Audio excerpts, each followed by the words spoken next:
The Adventures of Pinocchio by C. Collodi, translated by Carol della Chiesa. Chapter 25. Pinocchio promises the fairy to be good and to study, as he is growing tired of being a marionette and wishes to become a real boy. If Pinocchio cried much longer, the little woman thought he would melt away, so she finally admitted that she was the little fairy with azure hair. "You are a rascal of a marionette. How did you know it was I?" she asked, laughing. "My love for you told me who you were. Do you remember? You left me when I was a little girl, and now you find me a grown woman. I am so old I could almost be your mother. I am very glad of that, for then I can call you mother instead of sister. For a long time I have wanted a mother, just like other boys. But how did you grow so quickly?" "That is a secret." "Tell it to me. I want to grow a little. Look at me. I have never grown higher than a penny's worth of cheese." "But you cannot grow," answered the fairy. "Why not?" "Because marionettes never grow. They are born marionettes, they live marionettes, and they die marionettes." "Oh, I am tired of always being a marionette," cried Pinocchio disgustedly. "It's about time for me to grow into a man as everyone else does."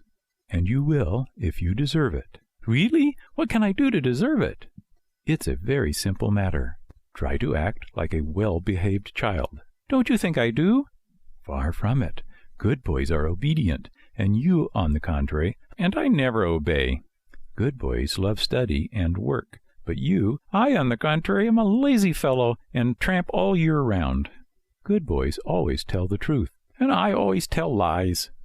"Good boys go gladly to school." "And I get sick if I go to school. From now on I will be different." "Do you promise?" "I promise. I want to become a good boy and be a comfort to my father.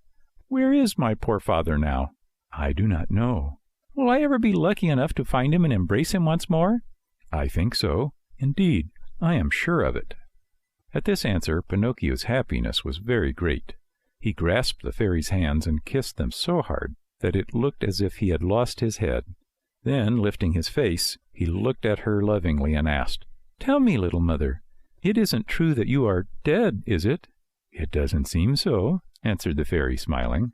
"If you only knew how I suffered and how I wept when I read, 'Here lies—'" "I know, and for that I have forgiven you. The depth of your sorrow made me see that you have a kind heart. There is always hope for boys with hearts such as yours, though they may often be very mischievous. This is the reason why I have come so far to look for you. From now on, I'll be your own little mother." "Oh, how lovely!" cried Pinocchio, jumping with joy. "You will obey me always and do as I wish?" "Gladly, very gladly, more than gladly." "Beginning tomorrow," said the fairy, "you'll go to school every day." Pinocchio's face fell a little. "Then you will choose the trade you like best." Pinocchio became more serious. "What are you mumbling to yourself?" asked the fairy. "I was just saying," whined the marionette in a whisper, "that it seems too late for me to go to school now." "No, indeed. Remember, it is never too late to learn." "But I don't want either trade or profession." "Why?" "Because work wearies me." "My dear boy," said the fairy, "people who speak as you do usually end their days either in a prison or in a hospital. A man, remember, whether rich or poor, should do something in this world. No one can find happiness without work. Woe betide the lazy fellow. Laziness is a serious illness, and one must cure it immediately. Yes, even from early childhood. If not, it will kill you in the end."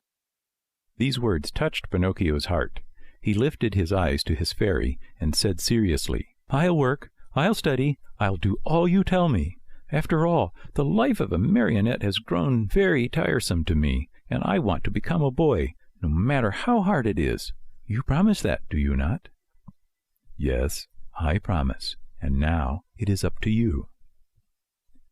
End of chapter 25.